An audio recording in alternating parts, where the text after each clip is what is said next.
Alors salut à tous, aujourd'hui on va coder ensemble l'évolution du coronavirus en France. On va créer un graphique avec la librairie D3JS, donc qui permet de faire des visualisations de données. On va avoir les données officielles, donc les données qui tombent tous les jours. Voilà, c'est les données officielles, hein, donc on va faire ça avec les données officielles. On va donc coder un graphique qui est la base de la visualisation de données, jour par jour, l'évolution en France. J'avais fait une carte aussi par département, mais rapidement c'est devenu ingérable vu qu'il y a trop de changements et de cas qui augmentent par département. Et aussi il n'y a pas d'API qui sont directement liés au cas par département, donc je peux pas automatiser le truc tous les jours que ça se mette à jour. Obligé de le faire à la main, ça prend un temps monstre, donc la map on va pas la faire. Je l'avais mis sur GitHub pour ceux qui avaient suivi. Là on va juste du coup faire le graphique tout de suite, on se retrouve sur le PC. Ok, alors voici la représentation visuelle qu'on va faire. Donc c'est un graphique à points, un scatter plot en anglais si je dis pas de bêtises.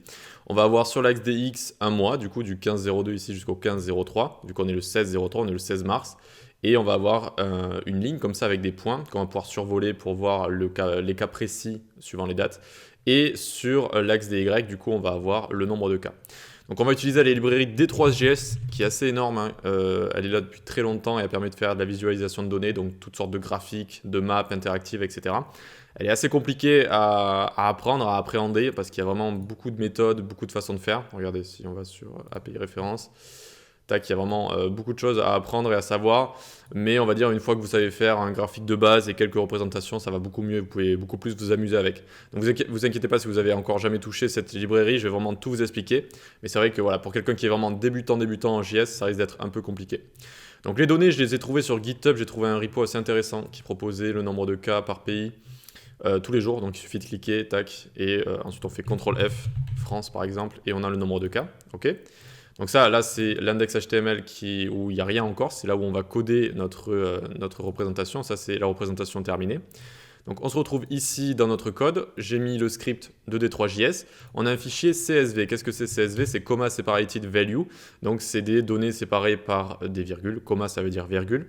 Donc vous avez date, value pour aller les retrouver plus tard. Et puis donc ici, à chaque fois, il va y avoir une date, une donnée, une date, une donnée, etc. etc. Ok, donc je l'ai fait à la main parce que je n'ai pas trouvé de fichier déjà fait. Mais bon, vu que c'était 30 jours, c'était relativement rapide à faire, donc c'est pas trop grave. Sinon, essayez de trouver une API, etc., qui puisse vous donner ça dynamiquement tous les jours pour le lier. C'est quand même un petit peu mieux que le faire à la main, évidemment. Donc, on se retrouve ici dans notre index HTML. Tac, on va commencer par faire les dimensions de notre SVG. Parce qu'on va intégrer un SVG. En fait, notre représentation va être sous forme de SVG. Et donc, au début d'un petit projet comme ça avec des 3JS, on s'écrit des dimensions. Alors, je bouge un peu le micro. Des marges notamment. Donc, top 20, right 20, bottom, on va mettre 100 et left 50.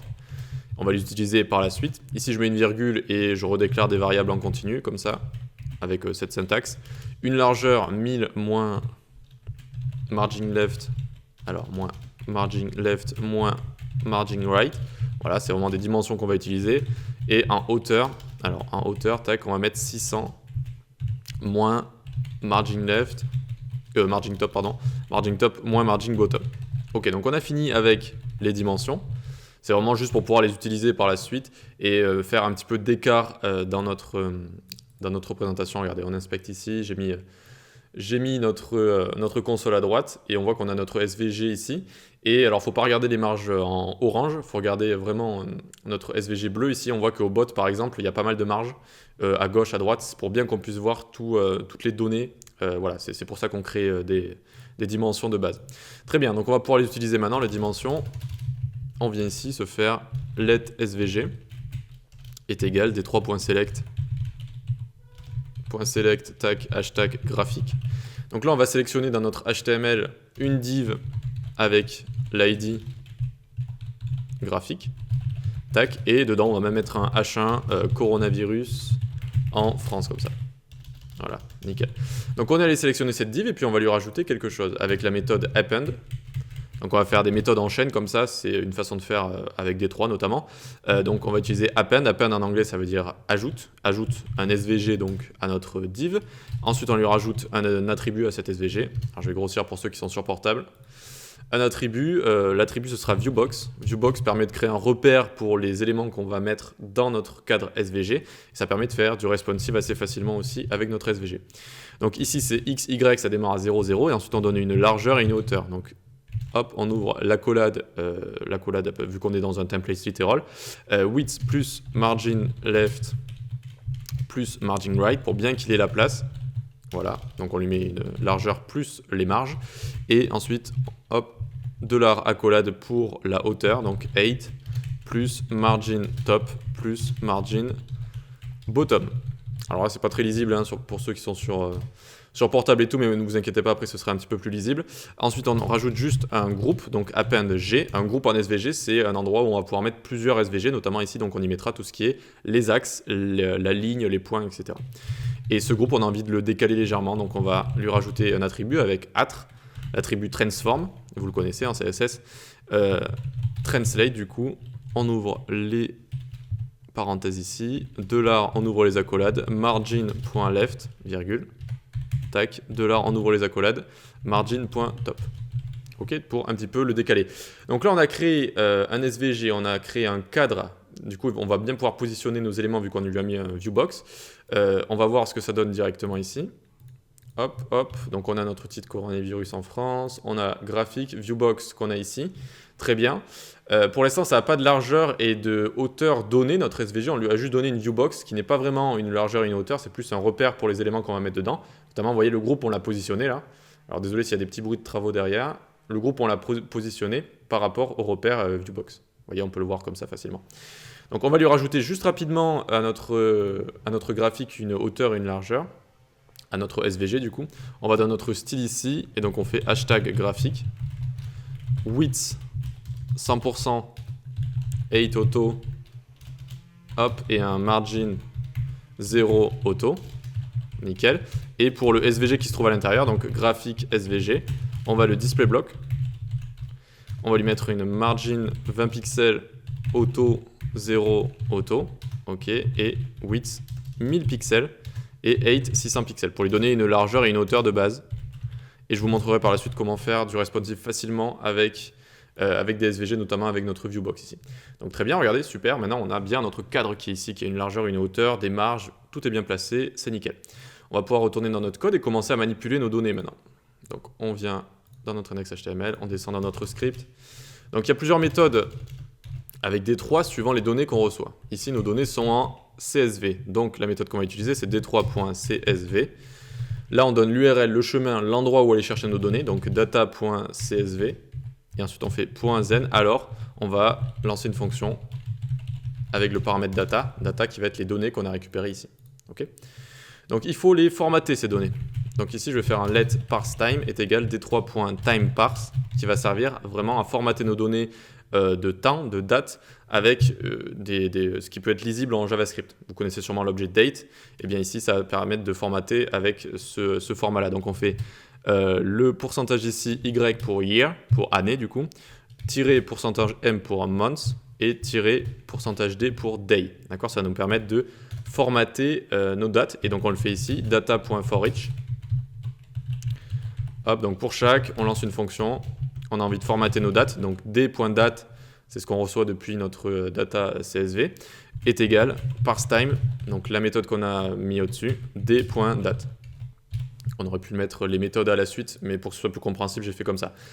Du coup, on va littéralement en fait, formater les données qu'on reçoit avec ce qu'on a mis ici. Okay, et pour ce qui est d.value, on peut le laisser comme ça, vu qu'on va pouvoir travailler avec les valeurs directement comme ça. Nickel, maintenant on va se créer notre axe X et pour commencer on doit se créer un domaine et une range. Donc pour ce faire on fait let X est égal d3.scaleTime. Donc scaleTime littéralement échelle temps, ça va nous permettre de créer un axe à l'échelle en fait quand on utilise du temps. Tous les axes, eh bien, il faut un domaine et une range pour les créer. Donc on y va ici, .domain. Le domaine ça va être l'ensemble des valeurs du plus petit au plus grand. Et pour ce faire on va utiliser d3.extent qui va prendre donc les données de manière générale, data, et ensuite qui va retourner chaque jour un par un, donc fonction, tac, et ici on va return d.date. Et donc ici ça va littéralement nous donner le domaine, vu qu'on lui donne d'abord toutes les données, et puis une par une on va lui donner les jours un par un, et donc on va avoir un mois, vu que c'est ce qu'on lui donne ici, d'accord, un par un, du coup on va avoir le domaine, tout ce domaine-là, voilà, avec toutes les dates à chaque fois. Il ne faut pas qu'un domaine, il faut une range aussi. La range, ça va être plus le côté, la largeur que ça va prendre. Et ici, ça va prendre de 0 jusqu'à la largeur width qu'on a écrite plus haut. Alors ici, on enlève le point virgule. Alors je sais pas pourquoi ils sont autant tabulés ici. Voilà, on va faire de la tabulation à l'envers. Donc très bien, on a le domaine, l'ensemble des données, on a la range, sur quelle largeur on va mettre ces données. Donc en fait, ça va calculer des points précis pour chaque jour, du coup, en fonction de la taille qu'on donne ici.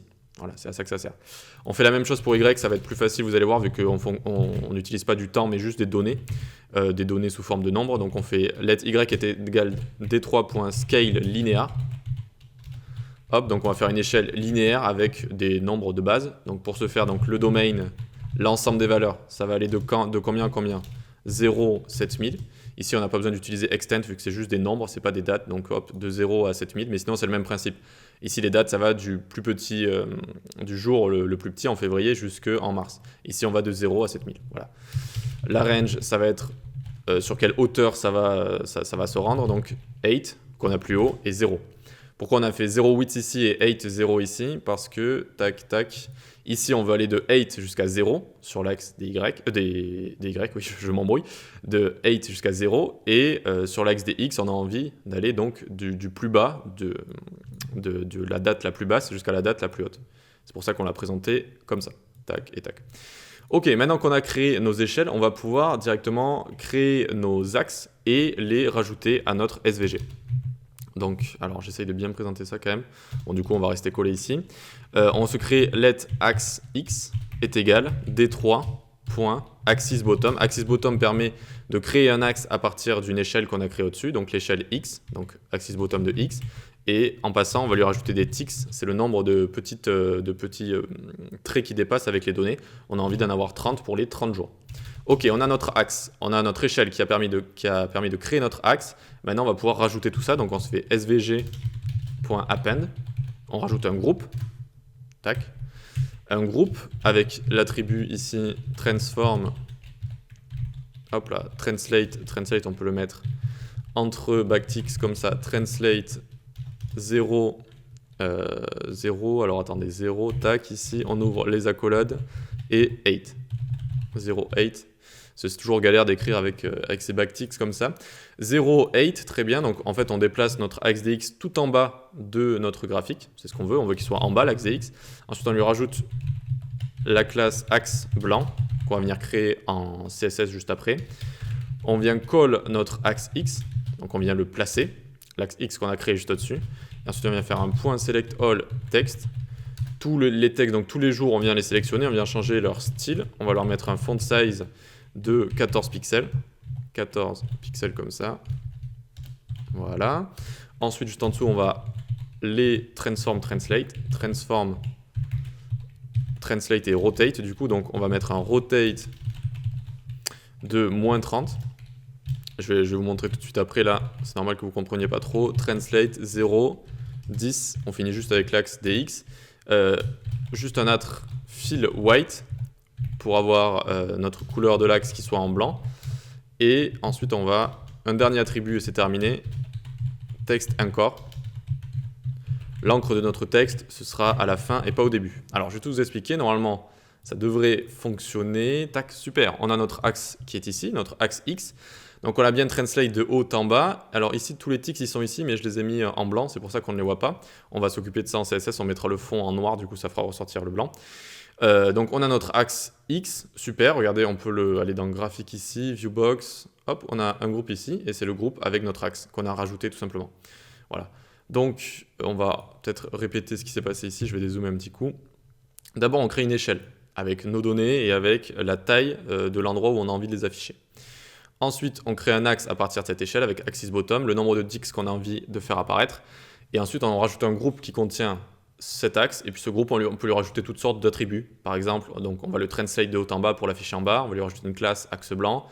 On va call notre axe pour qu'il soit affiché, évidemment. Puis tout ce qui est en texte, on le change, etc. Donc, on va rajouter axe blanc. Donc, j'avais mis quoi? J'avais mis point axe blanc, tac, fil F1, F1, F1. Alors, axe blanc, c'est mieux si j'avais mis des accolades ici. Voilà, tac, hop, accolade, nickel. Donc, fil F1, F1, F1, font size, on va mettre un 14 pixels. Et font weight, 100. Et donc normalement, voyons voir ici, ouais, ça a mis notre axe en blanc, mais ça se voit pas trop. Maintenant du coup, on va changer la couleur du body, vous allez voir que ça va bien ressortir. Donc, on vient ici, body, si j'arrive à l'écrire, body, on va lui mettre un background hashtag 333, qui est une couleur sombre assez sympa. Et margin 0, padding 0, et on va lui mettre un fond de femme, Arial, voilà, une width de 100%, et une hauteur de 100 VH. Même s'il a déjà une width de base. On le signifie comme ça. Donc normalement ici, regardez, tac, ça nous a donné notre fond en noir, comme ça, très bien. On voit qu'on a l'axe qu'on a mis en blanc avec la classe axe blanc, puis on a tous nos petits X qui sont ici. On a réussi à faire notre axe X. Alors j'ai conscience que ça peut être un peu compliqué hein, pour un débutant peut-être, mais bon, tant mieux parce que c'est quand on galère qu'on apprend et puis ça peut vous donner envie d'apprendre cette librairie comme ça. Donc on va se faire l'axe DY, vous allez voir, ça va être plus facile maintenant qu'on a fait celui-là.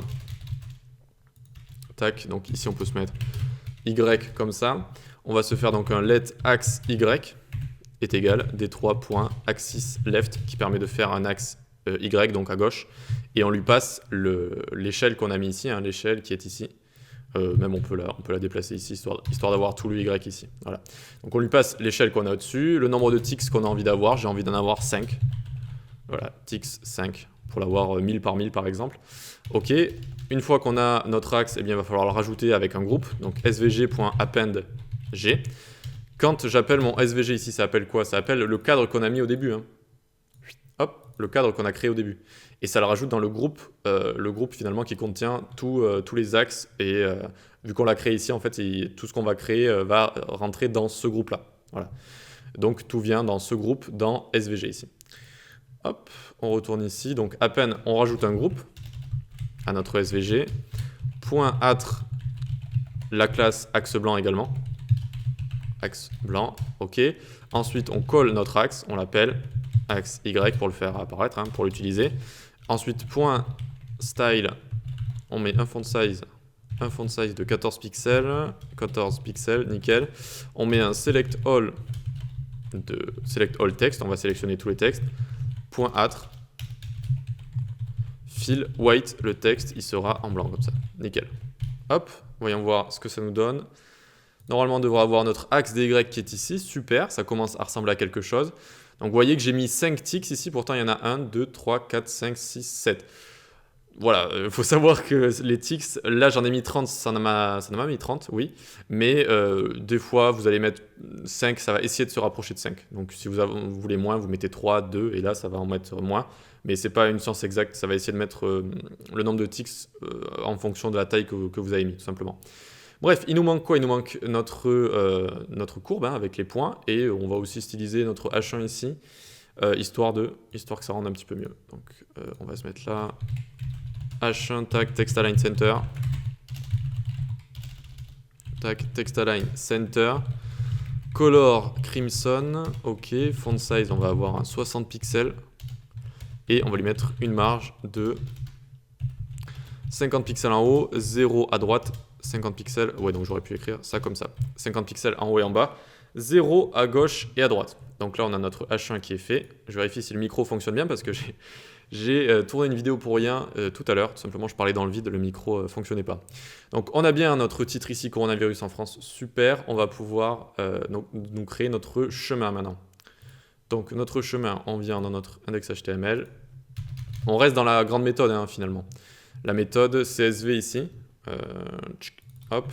CSV donc qui permet de récupérer les données, puis on va les utiliser, on va les formater, etc. Donc on reste dans cette méthode-là. Donc ici, on va écrire ajout de la ligne. Ok. On se fait un svg.append pass. Pass, c'est un élément SVG qui va comprendre des coordonnées pour créer toutes sortes de formes, et notamment on peut créer des lignes avec. Pour le lier aux données, on va utiliser datum data, une méthode qui permet de lier un élément à des données pour les utiliser. Attribut, on va lui mettre fill none. Voilà, ensuite un autre attribut stroke crimson. Fill, c'est le remplissage, stroke, c'est le coup de crayon si on veut, donc c'est la couleur de notre ligne va être la couleur crimson, c'est une sorte de couleur rouge qu'on a utilisée pour le titre. Attribut cursor, c'est-à-dire quand on aura la souris dessus, cursor pointeur, ça mettrait un petit pointeur. Ensuite, la largeur de la ligne stroke width, ce sera de 1,5. 1,5, on peut l'écrire comme ça, 1,5. Ok, ensuite, chaque point D de notre ligne, ce sera des coordonnées. Donc pour ça, on va utiliser D3.line. Hop, D3.line, ok. Et donc on va venir juste en dessous ici, D3.line. À chaque fois, on a besoin d'un X et un Y, donc point X, fonction D, on return ici, X de day.date ici. Et c'est à ça que ça nous a servi de formater entre autres nos données, c'est pour que ça puisse bien fonctionner ici également. Alors juste le Y ici, il y a une parenthèse en trop, voilà, et donc ce ne sera pas day.date ici, ce sera day.value. Et on va pouvoir, alors attendez, je crois que j'ai mal, voilà, tac, tac, et on va le présenter comme ça. Hop, nickel. Donc D3.line permet de créer une ligne en donnant des coordonnées X et Y à nos points D à chaque fois de passe. Donc les points D, c'est les coordonnées à chaque fois de passe de notre chemin. Et donc pour X et Y, à chaque fois, ça va prendre la date et la valeur, et ça va positionner par rapport à nos axes X et Y finalement. Ok ? Ah oui, ici, on n'oublie pas de mettre Y, tout simplement, sinon ça ne fonctionne pas. Donc Y, évidemment, on retourne Y de D.value. Hop, vu que Y, ça va être les valeurs, et X, ça va être les jours à chaque fois. Super, on a notre courbe ici, d'accord? Donc elle est assez sympa, elle est en rouge ici. On a grossi légèrement sa taille avec stroke width, et puis ça donne déjà un graphique assez sympa, et on pourrait s'arrêter là. On va rajouter des petits points, histoire de pouvoir survoler, puis de mieux visualiser nos données, mais sinon c'est une courbe déjà assez sympa, et donc c'est comme ça qu'on rajoute des lignes hein, avec du coup notre pass, en rajoutant un chemin pass en SVG, et puis avec la méthode D3.line pour à chaque fois renseigner toutes les coordonnées pour créer notre ligne comme ça. Donc maintenant on va terminer tout ça, on va pouvoir souffler après, on va terminer en créant donc le scatterplot, c'est-à-dire les petits points dans notre ligne. Donc on vient ici faire ajout des points. Voilà. On fait un svg.selectAll. Select all circle, c'est tous les cercles qu'on va rajouter. Là, on va le présenter un peu différemment que ici. En fait, là, on a utilisé la méthode datum, et là, on va utiliser la méthode, regardez, data.data. Donc, on lie ces deux méthodes, c'est pour lier aux data, aux données, donc. Mais le pass ici, il n'a pas besoin de revenir en boucle dans les données pour pouvoir se construire. Avec des 3 lines, il va le faire d'un seul coup. Ça va créer directement notre ligne. Alors qu'ici, les cercles, il faut un par un venir les placer. Donc d'abord, on select all les cercles, même s'ils n'existent pas. On lie aux données data. On utilise la méthode enter qui vont créer des placeholders, donc des petits espaces réservés pour des cercles par rapport aux données qu'on a liées ici. Et puis ensuite, c'est parti, on va les styliser. Donc à chaque fois, voilà, on va rajouter des cercles. On va devoir les placer. Donc on va rajouter d'abord un attribut R qui est le rayon. Donc le rayon de nos cercles sera 5 pixels. Ensuite, on va venir les placer avec CX et CY, nos cercles en SVG. Donc CX, tac, une petite fonction qui va return à chaque fois l'emplacement sur X. Donc xd.date, donc par rapport aux dates. Ici, on peut faire maj alt flèche du bas. Donc CX, ensuite, ce sera CY. Et ici, donc, retourne Y par rapport à d.value. Donc pour venir placer nos petits points par rapport à nos deux axes, date est donc l'axe des dates et l'axe des valeurs. Ensuite, on rajoute un petit attribut cursor pointer pour qu'on puisse montrer qu'on puisse les survoler quand on va les survoler, qu'on puisse voir qu'on puisse les survoler. Attribut fill, on va les mettre en rouge, crimson, la couleur rouge pourpre là. Et on, là on va rajouter une animation maintenant, on mouse over.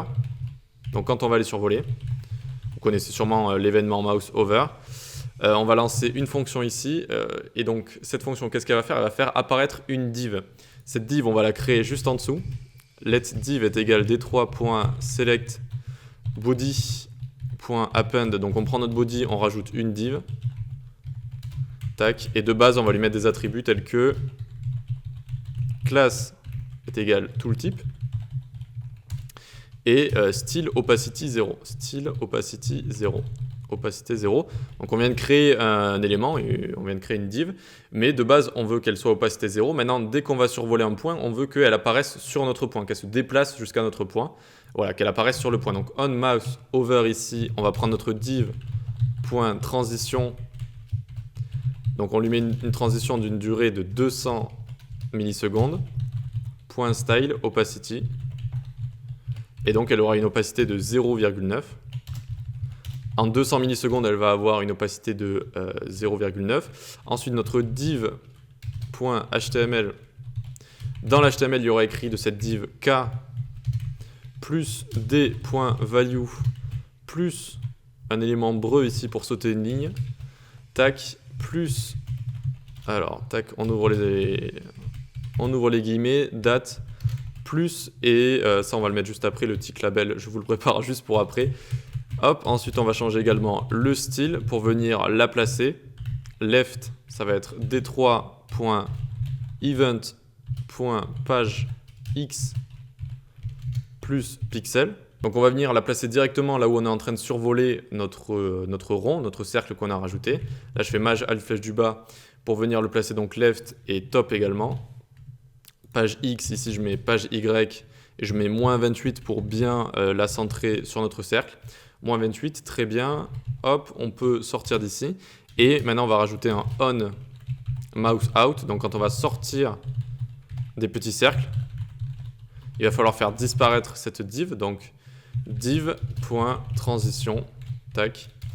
On va lui faire une petite transition pour la faire disparaître comme on a fait une transition pour la faire apparaître. Ça va durer 500 millisecondes.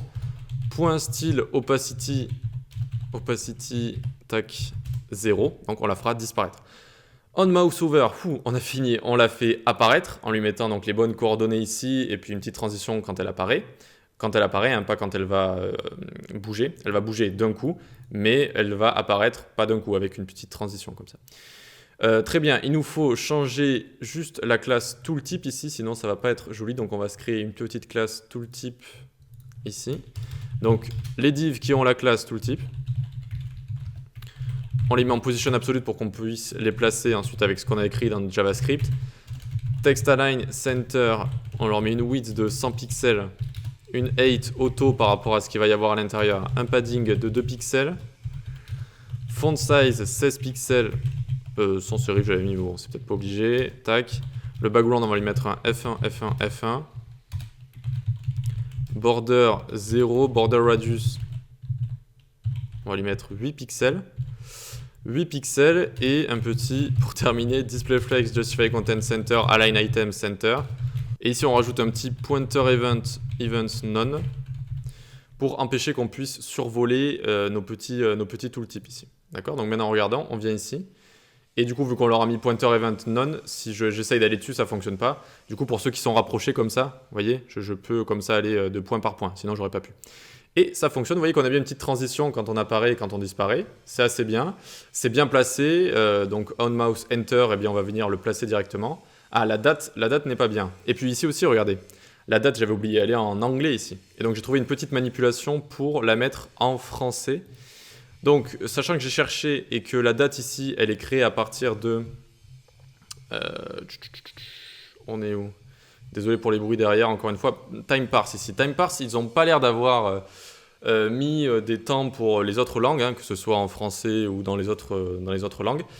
Et donc, ça sert à manipuler les dates et à créer notre graphique. Donc ça, c'est crucial. Par contre, j'ai plus envie de le voir sous forme anglais ici. Comment je peux faire? Eh bien, je me suis fait un petit tableau que j'ai appelé TixLabel. Regardez, on va se le mettre en bas, je l'avais copié-collé à côté. On peut se le mettre en dehors ici de la fonction. TixLabel, qu'est-ce que c'est? Eh bien, ça va être tout notre mois du coup. Alors ici, du 15 au 15. Alors, ce qu'on va faire, on va aller du 16 au 16. Il date du jour dernier, c'est pour ça que je ne l'avais pas encore changé. Bref, du coup, c'est ça que j'ai envie d'afficher. Ça, en anglais, en français, n'importe quoi, on peut le comprendre facilement. Alors que là, en anglais, là, il y avait le nom des jours, Monday, etc. Donc ici, maintenant, il va falloir afficher ces tick labels. Donc notamment, on peut l'afficher ici. Après la date, on va mettre plus tick labels de i. Alors, plus tick label de i ici. Donc voyons voir, tac, regardez, je viens ici et à chaque fois on a la date quand on survole, c'est super, c'est assez cool. Pour qu'on puisse bien voir en cas de... Ah, ici j'ai une date undefined, à mon avis, j'ai fait une petite erreur quand j'ai changé. Ah oui, il y a 15 ici, 15, 16, comme ça, voilà, du 16 au 16, là c'est bon. Du 16 au 16, très bien. Et pour l'afficher en bas, j'étais allé dans mon scale time, si je dis pas de bêtises, tac, tac, tac, non, dans mon let axis f, x ici. Là, voilà. Dans mon axis X, et donc c'est là où on crée notre axe à partir de notre échelle. On peut gérer les ticks, mais j'ai découvert aussi qu'on peut gérer autre chose, les ticks format. Et ici, je vais pouvoir tout simplement, et on va itérer à travers notre tableau et on va afficher à chaque fois ce qu'il y a dans notre tableau et non plus afficher ce qu'il y a de base dans notre échelle de temps ici et ce qu'on a passé et ce qu'il y a dans notre data.scv. Donc pour ce faire, on a juste à faire une petite fonction DI. Et ici, on va faire un return tick labels de i. Donc on met DI, mais c'est juste pour avoir accès au deuxième paramètre et pouvoir venir afficher à chaque fois i correspondra à un jour de notre tableau. Et on a terminé. Ici, regardez, super, on n'a plus notre Monday, Tuesday, etc. en dessous. On a voilà, une écriture qui est compréhensible pour nous. Donc, on a terminé. J'avoue que c'est peut-être une des vidéos les plus dures de ma chaîne pour les débutants. Mais on a réussi du coup à faire ce graphique. La première fois, c'est dur hein, quand on fait une visualisation avec des 3JS. Puis on commence à bien repérer les mécanismes et à faire des choses de plus en plus poussées et sympas. Et je vous invite vraiment à découvrir cette... j'ai fait une formation, si vous voulez, sur les plateformes d'e-learning, si vous voulez la retrouver, donc des 3JS, apprendre des 3JS. Petite chose pour terminer, je viens d'y penser, regardez, si on réduit, c'est pas responsive. C'est pas responsive. Comment on pourrait rendre ça responsive facilement? Eh bien, c'est pour ça que, entre autres, j'ai utilisé Viewbox au début. Ici, vous voyez qu'on lui rajoute Viewbox, qui va être le repère de tous nos SVG. Ils vont se construire à partir de la place qu'on lui a donnée dans Viewbox. Eh bien, il faut savoir que si on vient là, par exemple, faire @mediascreen. Hop, donc ça, c'est un media query. Ça veut dire à partir d'une certaine largeur d'écran, fais ce que je te dis. Donc, à partir de max width 1000 pixels. Ça veut dire à partir de 1000 pixels, tu vas faire quoi? Tu vas faire... Donc, on va prendre d'abord, on cible notre graphique SVG. Et donc notre graphique SVG, ici, on lui a donné une taille, ici. Width, c'est 8 de 1000 et une height de 600. Et bien ici, il faut rajouter width initial, comme ça, et height initial également. Ça va, du coup, retourner au comportement de base de notre viewbox, c'est-à-dire d'être responsive.